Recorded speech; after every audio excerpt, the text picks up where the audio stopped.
The court cards present a challenge, even perhaps for the experienced reader. Classification is tricky, and one of the biggest issues is that there are so many differing opinions concerning how we can do so, and much of how we approach court cards, therefore, must come down to simply what feels right for you. In this video, we will explore several approaches. Most are aware that the royal characters of each suit often represent people who influence the situation within any given reading. Sometimes they represent the querent, the person being read for, and this depends very much on which position the card lands. Court cards are one of the reasons that, in my opinion, having defined positions for each card and its clarifiers is so important. It's very challenging to blindly pull cards with no direction. Of course, there will be another tarot video tutorial on this channel exploring spreads and card positions later on in this series. The court cards can be the querent themselves. They could be their husband or wife or girlfriend, boss, brother, sister, mother, friends, a secret admirer, an ex-love, or even a stranger. Anyone, in fact, that could potentially be involved in the situation that you are reading for. Pulling a lot of court cards in a spread could then be an indication that there are many people involved in this situation. But sometimes the court cards are not a person, and thus the confusion begins.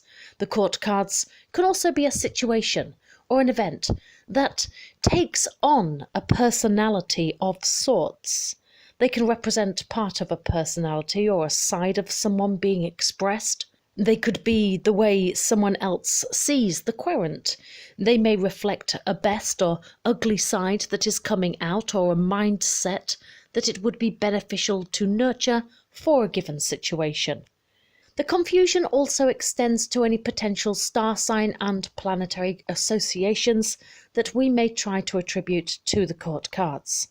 Many people utilize the internet now to extend their understanding of reading tarot, and most decks come with a little book that holds only a few key phrases for each card and very rarely holds expanded information regarding aspects such as signs or planets. Finding any definitive combinations to attribute to court cards is virtually impossible, since almost every source will tell you something different and contradictory, leaving us being unsure of which way to approach the court cards. So where does this leave us? I have personally given this much consideration, and I have explored many different approaches to the court cards, so please do allow me to lay some of this out for you.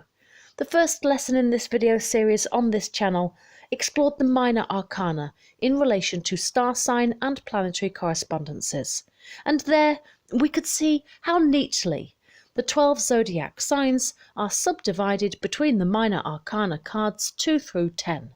2s, 3s and 4s all correspond to the cardinal sign of that element. And so for Wands, which is fire, Aries is the cardinal sign, so the 2, 3 and 4 of Wands are all cards of Aries. 5s, 6s and 7s are fixed signs, and 8s, 9s and 10s are all the mutable signs.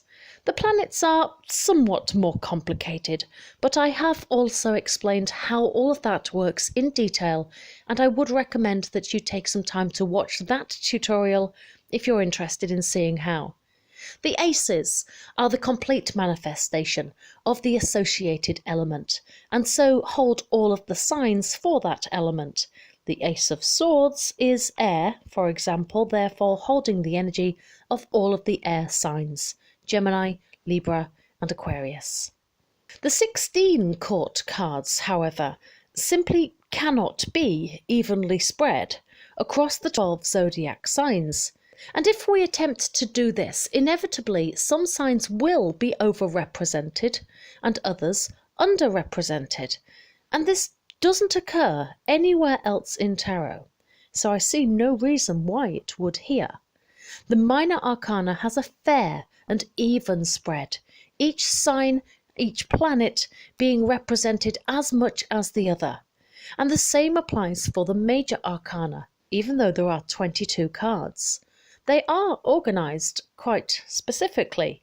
The Emperor is Aries, the Hierophant is Taurus, the Lovers, Gemini, the Chariot is Cancer, Strength is Leo, the Hermit is Virgo, Justice is Libra, Death is Scorpio, Temperance is Sagittarius, the Devil Capricorn, the Star Aquarius, and the Moon is Pisces. These signs even appear in order, which then leaves us with 10 undesignated cards, and these all correspond to planets instead of star signs. The Fool is Uranus, the Magician Mercury, the High Priestess is the Moon, the Empress is Venus, the Wheel of Fortune is Jupiter, the Hanged Man is Neptune, the Tower Mars, the Sun, Judgment is Pluto, and the World card is the planet Saturn. All 8 planets in our solar system, excluding our Earth, are represented here, plus the Sun, plus the Moon makes 10, once again representing a fair and even distribution. In my opinion, we simply cannot force star signs or planetary correspondences onto the court cards. When we try this, the process will inevitably be out of balance, and in my opinion, we therefore should not try. We could do as we do with the aces and give all of the signs, all of the relevant elements to each court card. So the Queen of Wands would be, say, the feminine, queenly embodiment of Aries, Leo and Sagittarius, for example. But for me, this feels too broad.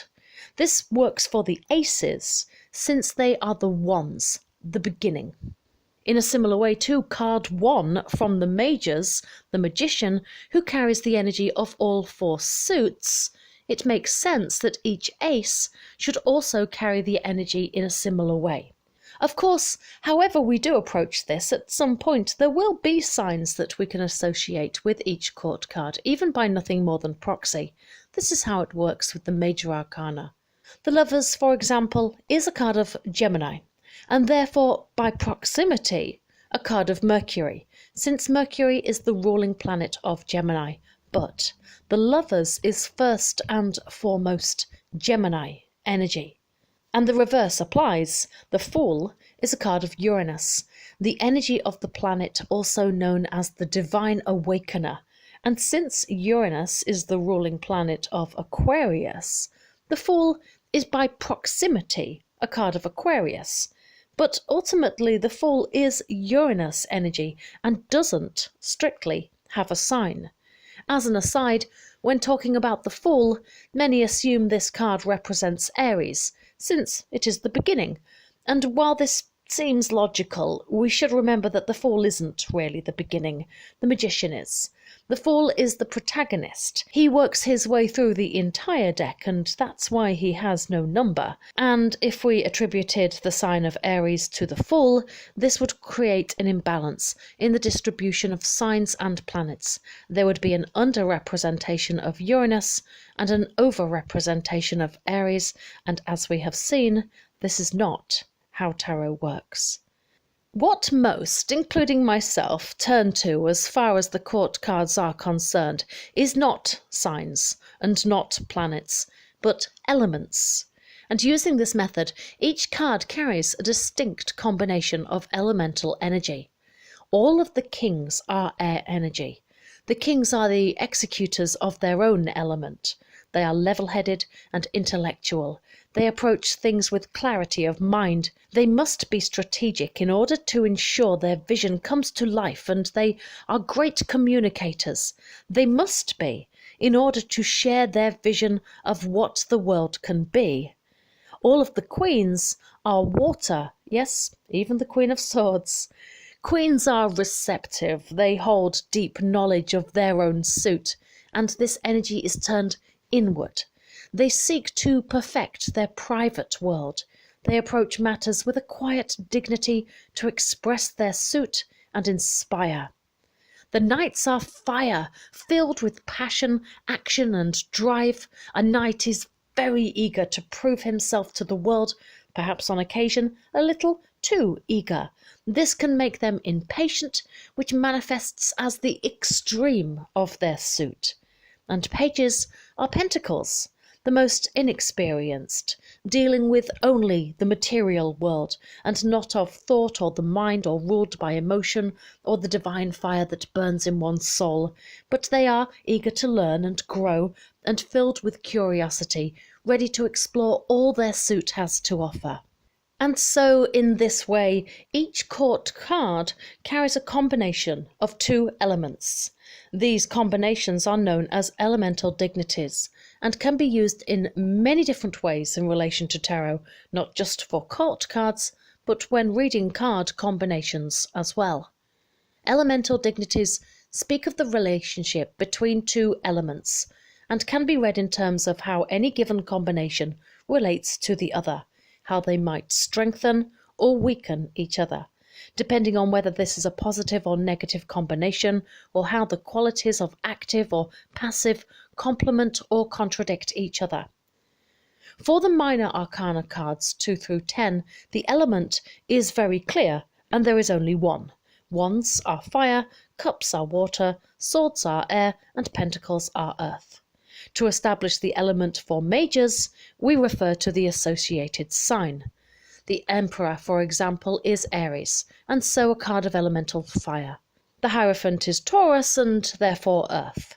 The Fool, the Magician, High Priestess, and all of the rest of the majors associated with planets and not signs do not directly have elemental attributes. Again, this would be a proximal relationship. The Fool is the planet Uranus, which is the ruling planet of Aquarius, which is an air sign. So we could say that the Fool is a card of elemental air, and while air is not the primary focus of this card, the energy of air should certainly come into play when you read the Fool. The Empress is Venus, which is the ruling planet of both Taurus and Libra, and so she carries both the elements of earth and air. And she is the Empress after all. Which is possibly why you may see readers having what appears to be conflicting opinions on a card such as the Empress, when she is in fact both. The same applies with the Magician being a representation of the planet Mercury, which is the ruling planet of both Gemini and Virgo, making this a card of both air and earth. As above, so below. The Magician quite literally points towards the air and earth in this card.